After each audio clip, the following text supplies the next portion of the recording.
ça y est, François Bayrou va nous présenter son budget. On va enfin avoir un budget. Alors évidemment, on va nous le mettre avec un 49.3, mais on va avoir un budget et bah rassurez-vous, ce budget il est fantastique. Enfin, surtout pour les anciens présidents, les anciens premiers ministres et les hommes politiques qui vraiment conservent l'ensemble de leurs avantages et vont pouvoir dépenser encore plus de vos sous-sous. Ah ça, le budget, il est fantastique pour eux. Bon, pour vous, c'est un peu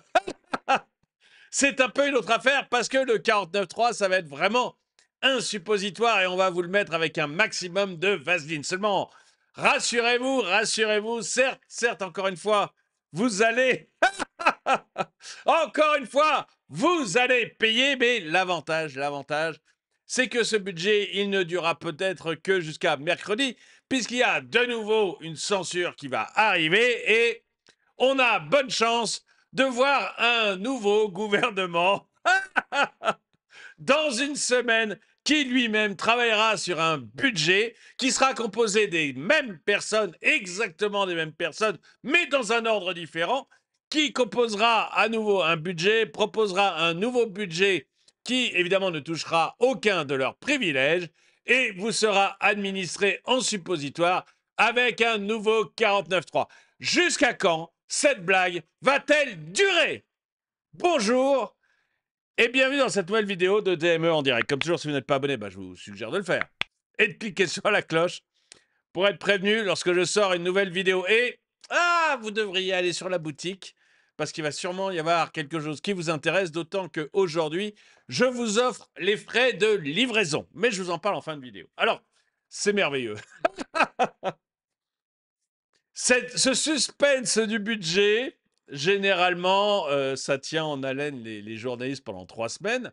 Là, ça tient les journalistes en haleine pendant 4 mois. Et, à mon avis, c'est peut-être pas fini. Donc, comme je vous le disais, François Bayrou va nous présenter son budget.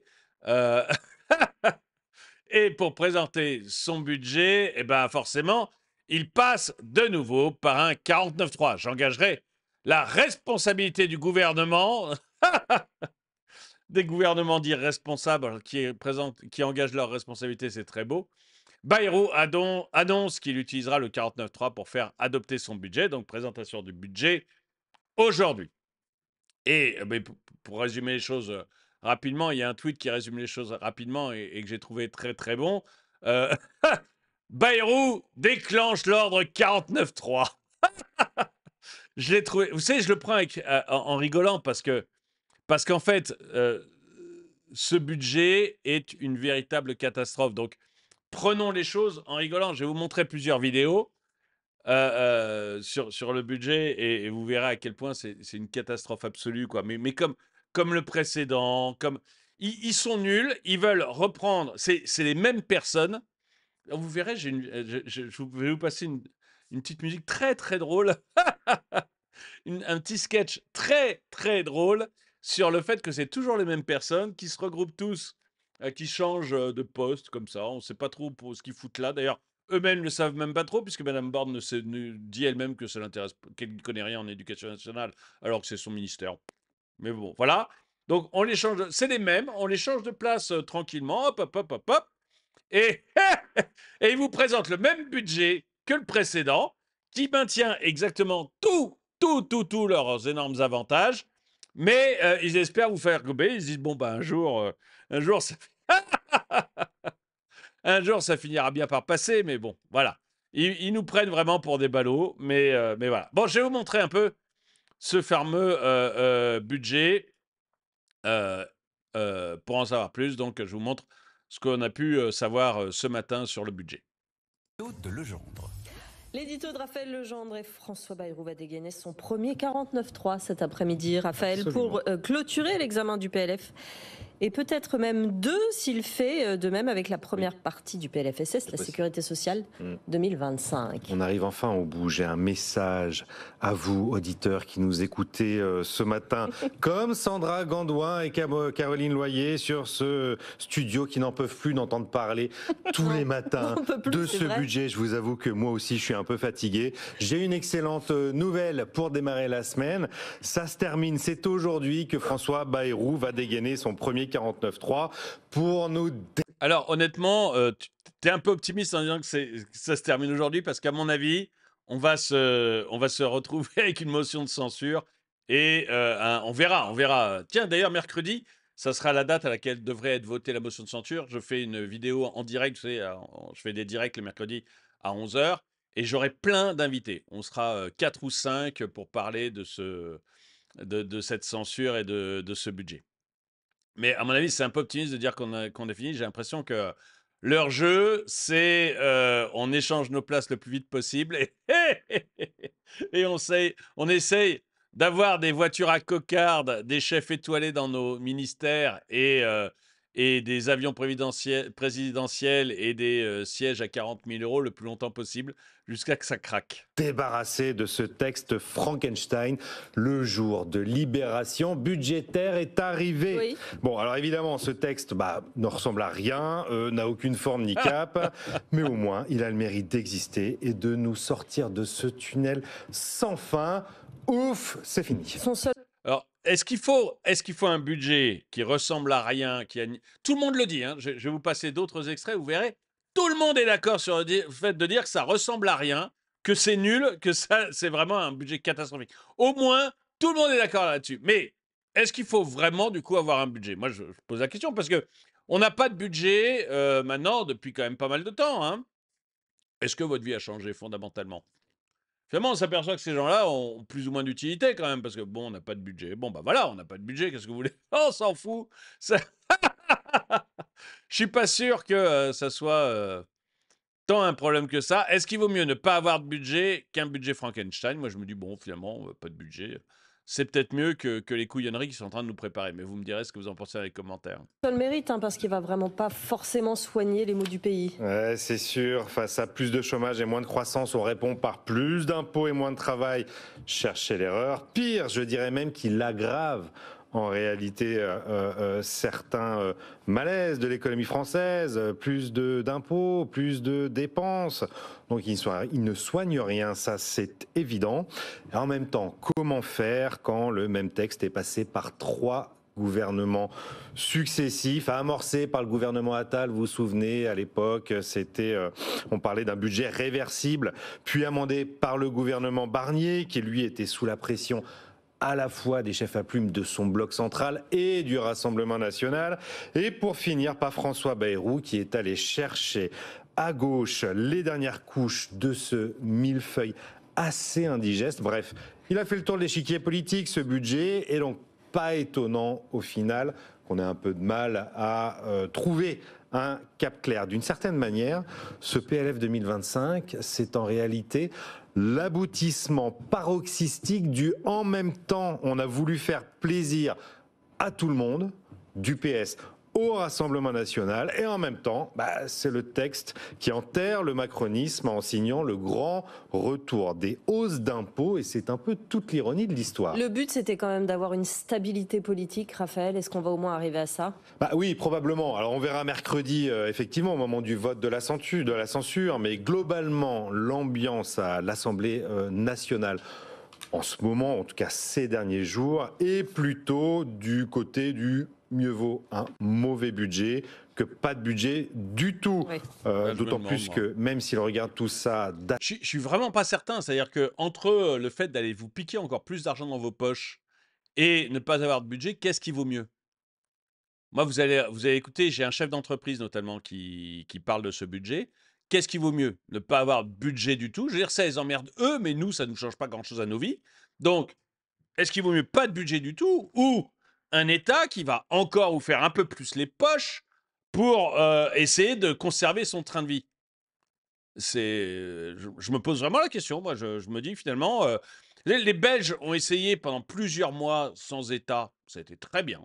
enfin sans État, sans politique, sans gouvernement, c'était très bien. Les Allemands essayaient plusieurs mois sans gouvernement, ça a été très bien. Moi, je me demande si on ne doit pas faire ce genre de choses, hein. Franchement, Assez loin, les Français en ont plutôt que de nous piquer de l'argent dans nos poches, je me demande si on n'a pas intérêt à pas avoir de gouvernement du tout. Et puis, on gère les affaires courantes jusqu'à ce que on élise un nouveau président, quoi. Puis voilà. un peu ras-le-bol de ce bazar. Accessoirement, ce budget, il va quand même permettre à plus de 300 000 foyers fiscaux de ne pas rentrer dans l'impôt sur le revenu en indexant le barème. Alors c'est vrai qu'après, en termes de finances publiques, bah, on est très loin, enfin c'est loin d'être la panacée. On devait arriver à 5% de déficit, on sera au final qu'autour de 5,4%. Et encore, il a fallu lâcher 5 milliards de plus aux socialistes dans la dernière ligne droite. Et puis, ces 5,4%, il ne s'agit que de prévisions. Attendons de voir l'exécution budgétaire dans un an, car je rappelle que la prévision de croissance de 0,9% dans ce budget est somme toute assez optimiste, comme l'a rappelé le Haut Conseil aux finances publiques. On pourrait tomber à 0,5%, c'est ce que prédisent certains instituts économiques. Bon, après, François Bayrou assure qu'il aura davantage la main sur le prochain budget, le PLF 2026, pour travailler à la fois sur les dépenses et permettre de mettre en place une fiscalité qui soit un peu plus business-friendly. Mais promesses de politique, mais comment on peut dire ça? Mais non, mais vous en faites pas. Là, je vais vous étrangler financièrement. Là, je vais vous prendre à la gorge. Je vais vous pomper tout votre fric. Mais c'est promis dans le prochain budget. Dans le prochain budget, je vais regarder les dépenses. Voilà. Dans le prochain budget, on sera raisonnable. On arrêtera de pomper tout votre fric et on va. Celui-là, non. Celui-là, je vais vous pomper vraiment tout ce qui vous reste. Mais dans le prochain, promis, promis, juré. Comme je suis un homme gentil qui a montré sa compétence depuis oh là là, depuis des temps immémoriaux, je vous assure que dans le prochain budget, je ferai attention. Ces gens se foutent de nous. Ces gens se foutent de nous. Alors, bon, vous l'avez entendu, c'est un budget où il n'y a que des hausses d'impôts et où vous allez vraiment, voilà. Alors, il y a 300 000 personnes qui ne vont pas tomber dans l'impôt sur le revenu, mais ce n'est pas très grave parce que l'État a bien décidé de récupérer l'argent ailleurs, hein. Il va le récupérer sur vos mutuelles, il va le récupérer sur des taxes sur les bouteilles en plastique. Il a trouvé plein de taxes, hein. Donc, vous allez avoir une multitude de petites taxes. Donc, vous ne rentrerez pas, certains d'entre vous ne rentreront pas dans l'impôt sur le revenu. Soyez. Bon, un petit problème de micro, mais c'est réglé. Oui, donc je disais, certains d'entre vous ne vont pas rentrer dans l'impôt sur le revenu. Soyez heureux, mais comptez bien sur François et tous ces politiques qui nous dirigent depuis 40 ans pour vous faire les poches ailleurs, hein. Voilà, c'est un peu l'art de la fiscalité française, vous savez, c'est d'arriver à vous faire les poches sans que vous hurliez trop fort, hein. Vous avez l'impression qu'on est gentil avec vous alors qu'on est en train de vous piquer votre fric. C'est merveilleux. C'est un peu comme les joueurs de bonneto, vous savez, avec les 3 cartes là sur des cartons dans la rue, où vous avez l'impression que vous avez une chance de gagner quoi que ce soit. Mais en fait, quoi qu'il arrive, vous faites toujours des troussés. Bah là, c'est un peu ça. Mais il y en a quand même qui vont être très très gagnants. Il y en a quand même qui vont être très très gagnants dans ce budget. Vous savez que à un moment, le Sénat avait voté une loi pour arrêter les énormes avantages des ex-premiers ministres et des présidents. Et du coup, ils allaient arrêter d'avoir les avantages titanesques qu'ils ont. Eh bien, je vous rassure, cette loi ne passera pas. Voilà. Ils gardent... vous allez continuer à payer, mais eux vont garder leurs avantages. Pour moi, c'est le premier gros ouf que j'ai. C'est l'un d'entre vous, c'est Walter Heisenberg qui me l'a indiqué, et merci à lui. Mais on a heureusement une commission mixte paritaire qui s'est tenue le 31 janvier et qui a supprimé l'amendement du Sénat au projet de loi de finances qui proposait de mettre fin aux avantages dont bénéficient les anciens chefs d'État et les anciens chefs de gouvernement. Donc, c'est bon, les anciens premiers ministres et les présidents vont garder tous leurs avantages. Et voilà, moi je dirais que ce budget, il est tout à fait symptomatique de ça. Parce que vous allez voir, les avantages ne sont pas neutres. Michel Barnier, 3 mois Premier ministre, 44 730 € d'indemnité de départ. Donc, vous gagnez peut-être pas tout ça par an. Hein. Vous gagnez peut-être pas ça par an. Lui, c'est ses indemnités de départ quand il a été 3 mois Premier ministre, avec un talent de Premier ministre qu'on est obligé de saluer quand même. Parce que vous avez vu que votre vie a changé pendant les 3 mois de Michel Barnier. Je veux dire, en dehors d'avoir de la prestance et une certaine classe, ça on peut pas lui redire à Michel. En dehors de ça, il a été exactement ce que je prévoyais, c'est-à-dire un grand mou qui n'a rien fait. Et bon, il a peut-être été nommé pour ça, vous me direz, parce que si après on met Bayrou, c'est un peu la même idée. Hein, c'est les grands mous qui ne font rien. Donc, Michel, il va avoir 44 730 € d'indemnité de départ, une voiture, un chauffeur à vie. Ah oui, oui. Et lui, je vous promets qu'il n'y aura pas de problème de critères. Il pourra rentrer en ZFE. Hein. Lui, il n'y a aucun souci. La bagnole, je vous assure que tous les ans, on va lui changer. Hein. Ça va peut-être même tous les 6 mois, je ne sais pas. Mais on va lui changer suffisamment longtemps pour qu'il n'y ait pas de problème. 150 000 € par an pour ses frais, hein, à vie aussi. Hein. Ah oui, mais même quand il sera tétraplégique, grabataire, atteint d'une maladie d'Alzheimer au dernier degré, etc., il continuera à avoir 150 000 € par an pour ses frais d'ancien Premier ministre. Après tout, il a quand même été Premier ministre 3 ans, hein, 3 mois, pas 3. Ah, le lapsus.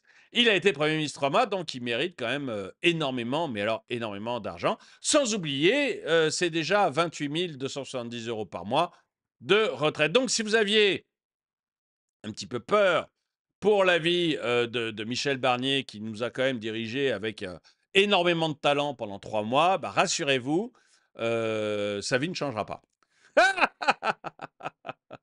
Vous, votre vie va être nettement plus merdique, mais lui, sa vie ne changera pas. Et quelque part, je me demande si ce n'est pas le but de ces nouveaux budgets, c'est vraiment de faire en sorte que la vie ne change pas. Et d'ailleurs, je trouve que l'Institut des libertés dit ça en 3 mots. Quoi. Nous sommes dans le pays des monts de cocagne. 3 400 milliards de dettes et aucune économie au budget 2025. Pas une. On ne peut surtout pas, mais surtout pas économiser. C'est merveilleux. Ils ne veulent surtout rien changer pour eux. Et là, je vais vous Est-ce qu'il vaut mieux un mauvais je vais vous montrer ce qu'on appelle un mauvais budget. Parce que tout le monde pense que ce budget est nul. Hein. Tout le monde. Il n'y en a pas un qui vous dit super le budget. Donc, je voulais vous faire écouter ce que nous disait BFM aussi là-dessus. Est-ce qu'il vaut mieux un mauvais budget que pas de budget du tout? Je pense que c'est un très mauvais budget. C'est pas un mauvais budget, c'est un très mauvais budget. Et je pense que la manière dont il a été construit, à partir d'un budget qui était déjà assez médiocre, celui de Michel Barnier, j'ai eu l'occasion d'en parler avec lui il y a quelques jours d'ailleurs, je comprends pas. Avec Michel Barnier? Oui, je comprends pas cette façon que vous avez eue, que tu as eue, on était en privé, de construire un budget.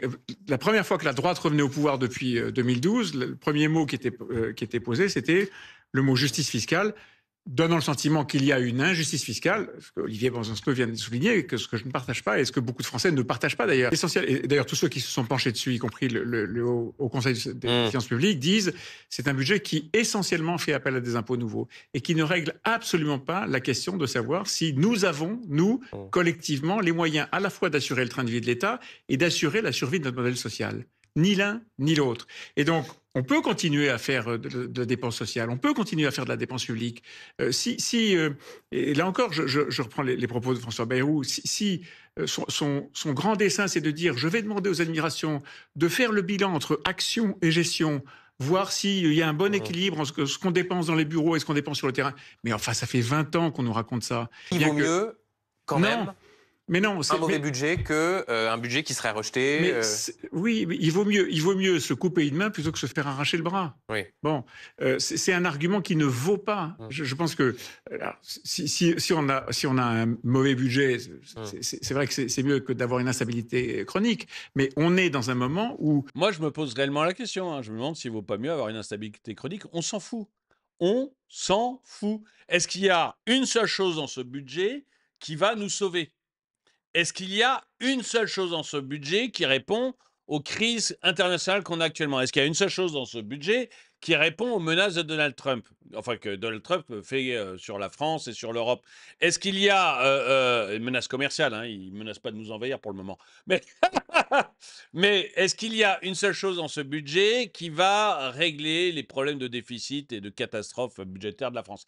Est-ce qu'il y a une seule chose dans ce budget? Vous voyez, il n'y a rien en fait. Donc moi, je me dis, bah, continuons avec l'instabilité, on s'en fout.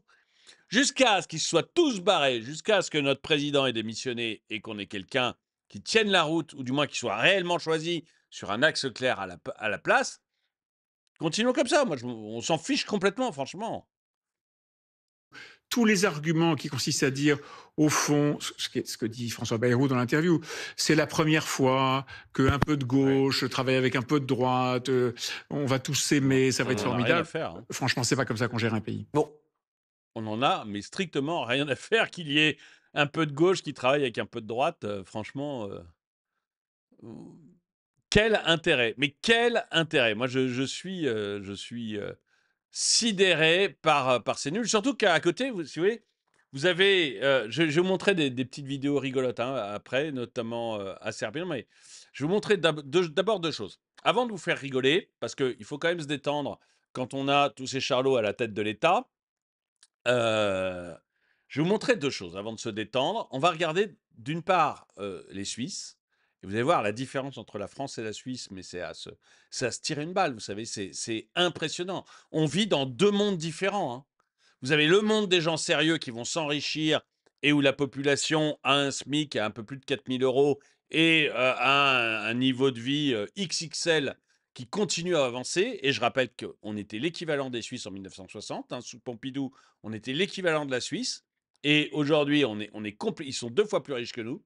C'est vous dire à quel point on est complètement largué. Donc vous allez voir la différence entre un pays qui tient la route et un pays socialiste comme la France. C'est du délire. Et puis, vous allez voir ce que disent les entrepreneurs. Parce que là, j'ai un témoignage fantastique d'un entrepreneur qui n'en peut plus. Mais qui n'en peut plus. Qui dit, et qui est comme moi, qui dit, mais on s'en fout, quoi. Mais dégagez-les, mais on s'en fout de ce budget, votez le 49.3, quoi. Foutez-nous la paix. Afuera! Afuera! Alors d'abord, regardez les Suisses. Je ne vous fais pas écouter l'interview parce que c'est 1 minute 54, mais vous pourrez en lire dans la description.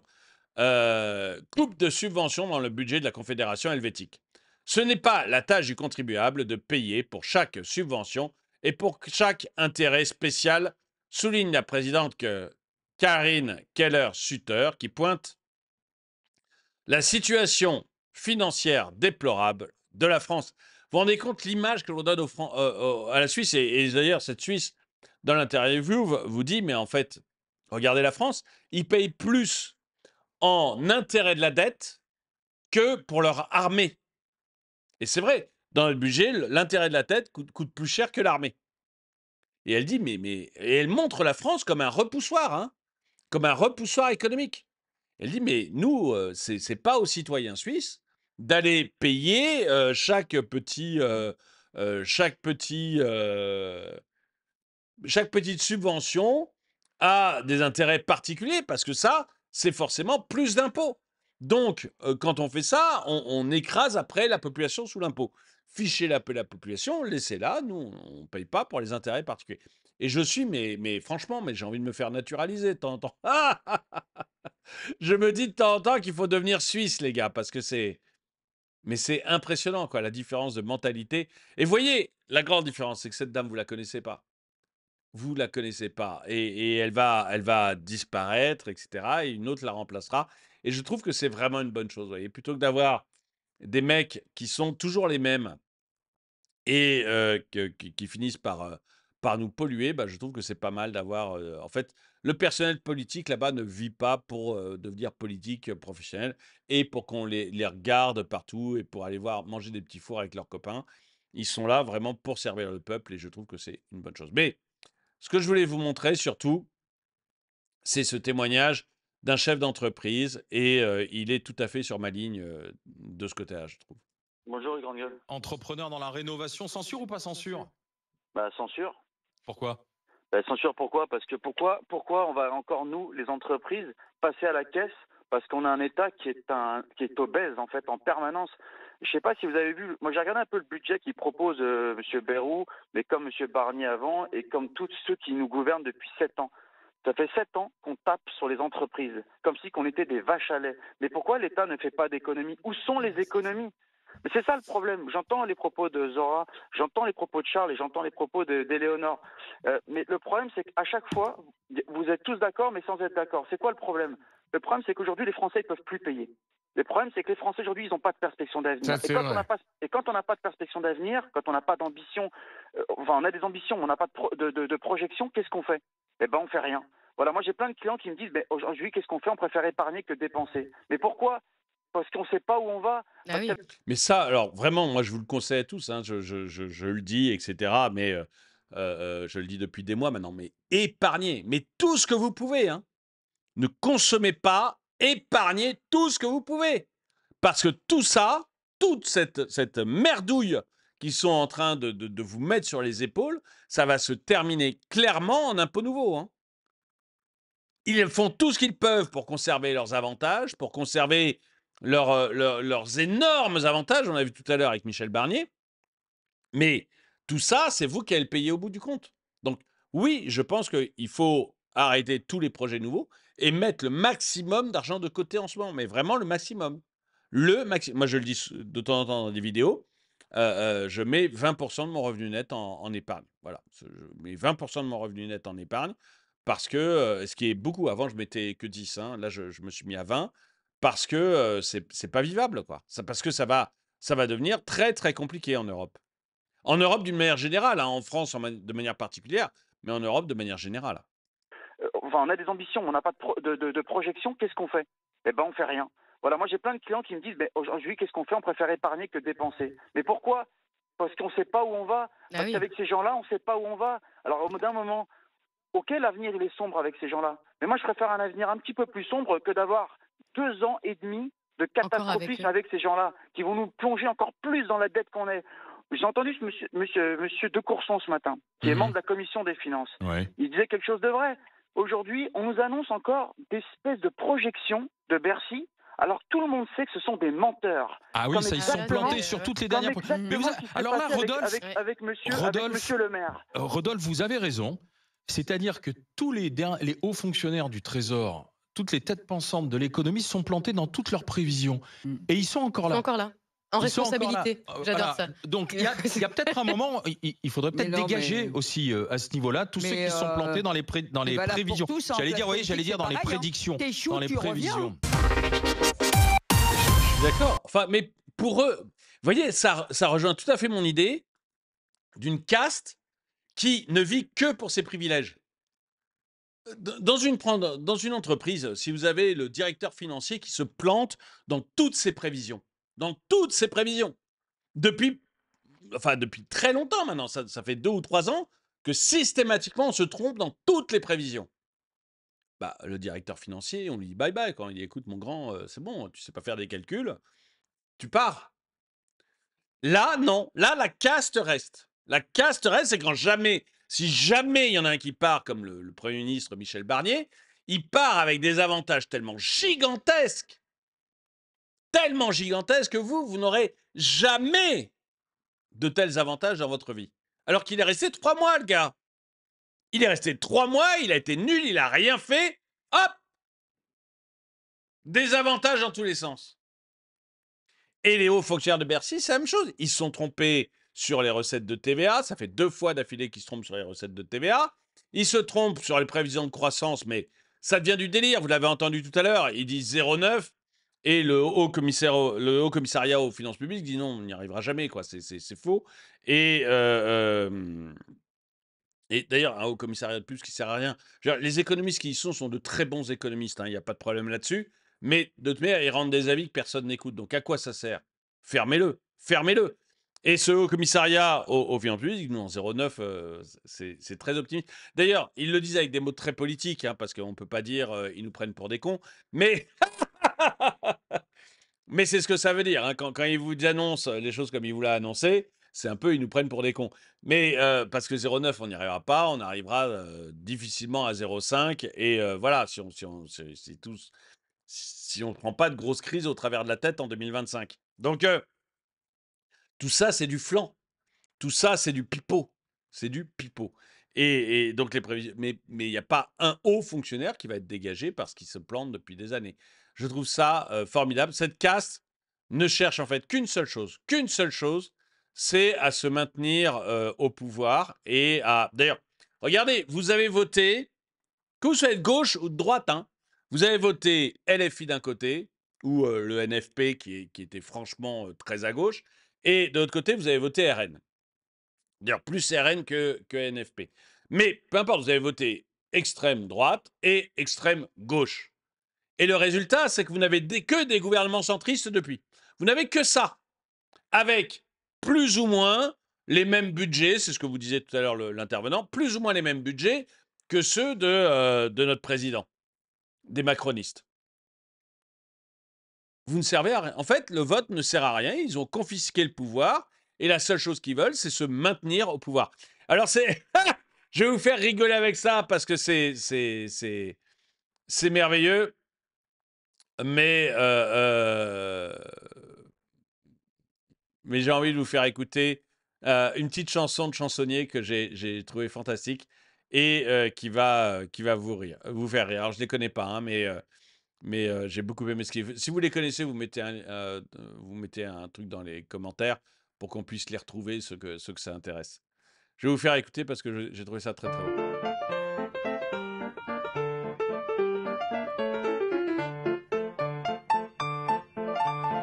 T'as voulu voir Attal et on a vu Barnier.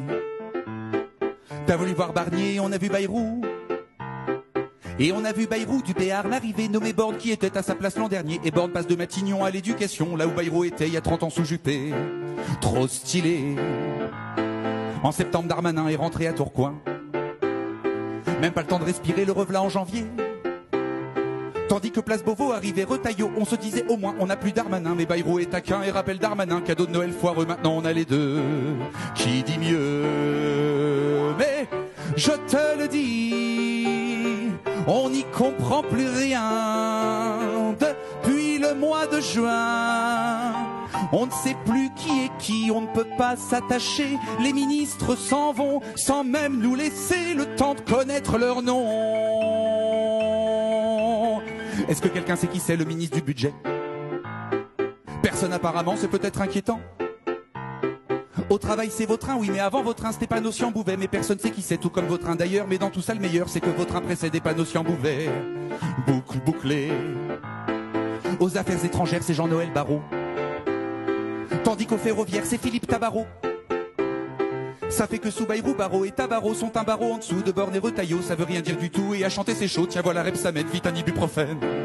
La migraine. Mais je te le dis, ça ne pourrait pas être pire. Ah, Valls revient aussi. Bon, bah je retire ce que j'ai dit. Au prochain remaniement, je ne serais pas étonné s'il nommait Claude Guéant ministre de l'Intégrité. Ministre sous Macron, c'est un job à la con. C'est ingrat, t'as même pas de sécurité de l'emploi. À peine ils se font nommer, qu'ils se font remanier. S'ils se font pas remanier, ils se font censurer. Parfois même, souviens-toi, Oudéa Castéra, ils arrivent sans problème à se censurer eux-mêmes. C'est Squid Game. Sébastien Lecornu, c'est le seul qui bouge plus. Il doit se dire, ça y est, peut-être qu'ils m'ont oublié. Ce qu'il nous faudrait maintenant, c'est un bon confinement. Je repense à Jean Castex, comme on pense à son ex. C'était le bon vieux temps, celui d'Olivier Véran, quand les gouvernements duraient au moins 2 ans. Émouvant, mais Bayrou a dit, Kai, on va tout rediscuter. Bonjour, ça va, merci, allez. Discussion terminée, de Mayotte à l'hosto. C'est la merde, mais hurrah, on va remettre à flot le cumul des mandats. Sortez tous vos stylos, c'est l'heure de l'interro. Un peu de mathématiques avec un cas pratique. Si Borne, bon an, mal an, a tenu plus d'1 an, mais qu'en 6 mois, Attal a dû mettre les voiles, que Barnier en 3 mois est retourné en Savoie, Bayrou sera-t-il chômeur d'ici à la Chandeleur? Vous avez 1 heure. Et c'est. Alors, il a passé à Chandeleur, c'était le week-end dernier, mais peut-être pas tellement plus. Peut-être qu'il va pas faire tellement plus, mais bon. C'est merveilleux. En fait, ces gens-là, Oui, ce que j'ai bien aimé chez Chansonnier, c'est d'une part, bon, ça bouge beaucoup, mais en fait, c'est toujours les mêmes. C'est-à-dire que ça bouge beaucoup, mais c'est toujours les mêmes. Ils font vraiment tout ce qu'ils peuvent pour appeler les copains, pour garder le pouvoir entre eux, et c'est merveilleux. Et moi, ce qui me sidère, c'est que ce gouvernement qui est incapable de faire un budget est capable de changer la température sur Terre si on paye un peu plus d'impôts. Et je crois que c'est vraiment ça. On nous prend pour des couillons. On nous prend pour des couillons et tout ce que vous allez avoir, c'est des impôts supplémentaires. Bah, dites-moi, vous, ce que vous en pensez.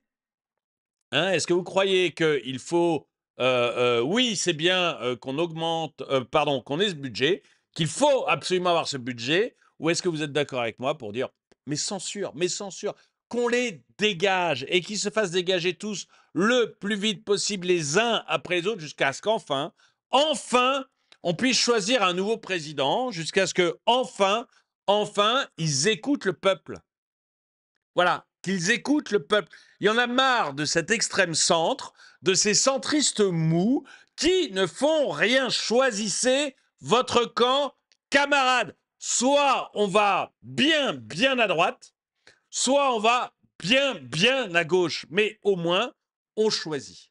Au moins, on choisit et on arrête d'avoir les mêmes nuls qui se donnent les places les uns aux autres et qui ne savent faire qu'une chose, une seule chose depuis 50 ans, taxer, taxer, taxer.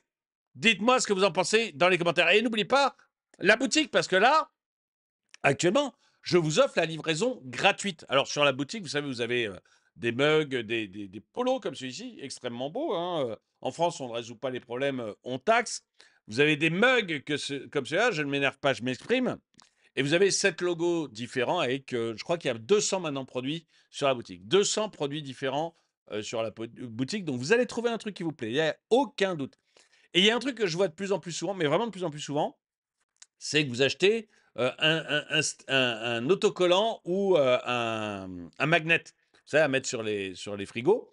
Et bah voilà, c'est le petit coucou. C'est-à-dire qu'il y en a qui achètent un mug et un magnet, ou un polo et un magnet, ou juste un magnet, ou juste un autocollant. C'est le petit coucou entre nous. Voilà.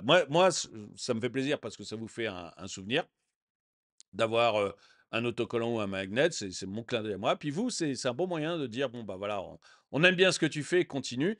Encore une fois, c'est pas pour l'argent, hein, je vous le dis, hein, je suis transparent. Un autocollant, ça me rapporte à moi 1 euro. Et un magnet, ça me rapporte à moi 1,50 €. Donc vous voyez, je ne vais pas devenir riche avec ça. C'est vraiment ça, pas ça qui est le truc. Mais je trouve ça plus sympa qu'à Tipeee, parce que vous, ça vous donne la possibilité de me faire un clin d'œil, de me dire que vous aimez bien ce que vous faites, ce que je fais, pardon.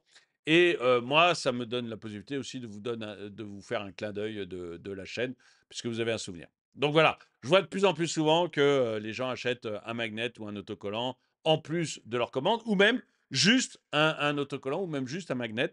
Je le vois de plus en plus souvent, bah, je trouve ça hyper sympa. Donc si vous voulez le faire et que vous avez les moyens, bah, n'hésitez pas. Enfin, les moyens, c'est vraiment des toutes petites sommes. Mais n'hésitez pas, ça fait plaisir, ça fait des clins d'œil et ça me motive. Merci d'avoir regardé cette vidéo. Mettez un pouce vers le haut, commentez, partagez. Et moi, je vous dis à très bientôt.